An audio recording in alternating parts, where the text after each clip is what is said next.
Cup పాయసం తీసుకొని వస్తా, ఓకేనా? Okay okay.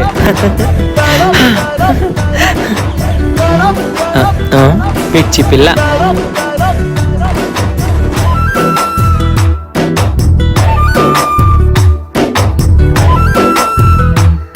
ఏమైందిరా అలా ఉన్నావు?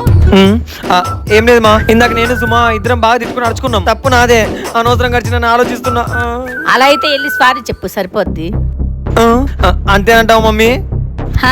భార్య భర్తలన్నా కొట్టుకోవడం తిట్టుకోవడం కామన్ రా. ఇగోలు లేకుండా బతికిన వాళ్ళు హ్యాపీగా ఉంటారు. ఓకే ఓకే మమ్మీ, కొటేషన్ బాగుంది మమ్మీ. నేను లోపల పోయి చెప్పేసి వస్తా.